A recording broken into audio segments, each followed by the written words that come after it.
Bien, chers amis de Café Évangile, alors Jacques et Jean, les fils de Zébédée, s'approchent de Jésus et lui disent: « Maître, ce que nous allons te demander, nous voudrions que tu le fasses pour nous. » Il leur dit: « Que voulez-vous que je fasse pour vous ?» Ils lui répondirent: « Donne-nous de siéger l'un à ta droite et l'autre à ta gauche dans ta gloire. » Mes chers amis, Jacques et Jean se sentaient très audacieux.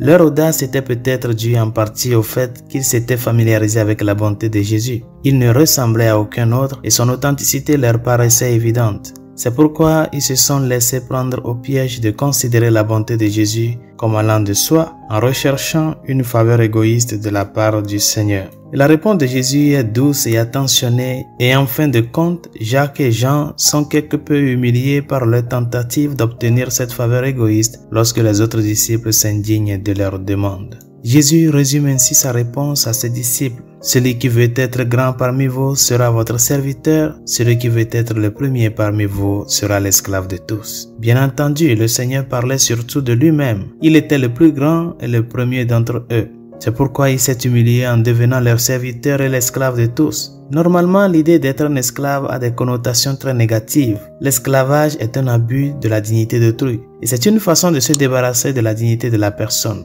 Pourtant, Jésus dit que la façon idéale d'être vraiment grand est de devenir l'esclave de tous. Chers amis, lorsque l'esclavage littéral est imposé à une autre personne, il s'agit d'un grave abus. Mais il existe une autre forme d'esclavage sacré dont parle Jésus. Pour le Seigneur, un esclavage sacré est un esclavage dans lequel nous nous donnons à autrui de manière sacrificielle par amour. Et c'est ce que le Seigneur a fait à la perfection. Sa mort sur la croix est une véritable mort physique. Il a sacrifié sa vie terrestre, mais il l'a fait librement dans le but de libérer les autres. Et en se référant à lui-même, Jésus explique son esclavage sacré lorsqu'il dit: « Car le Fils de l'homme n'est pas venu pour être servi, mais pour servir et donner sa vie en rançon pour la multitude. » La grandeur de Jésus réside d'abord dans le simple fait qu'il est Dieu. Mais c'est dans sa nature humaine que sa grandeur est la plus manifeste lorsqu'il donne sa vie en rançon pour la multitude. C'est la croix qui devient le plus grand acte de service d'amour jamais connu. Le fruit de son sacrifice désintéressé est le salut de tous ceux qui se tournent vers lui. Ainsi, Jésus fait de l'esclavage et de la mort le plus grand acte d'amour jamais connu. Résolution de ce jour: nous sommes appelés à servir, parce que nous suivons celui qui est le serviteur fidèle lui-même, qui nous a rendu un grand service en se donnant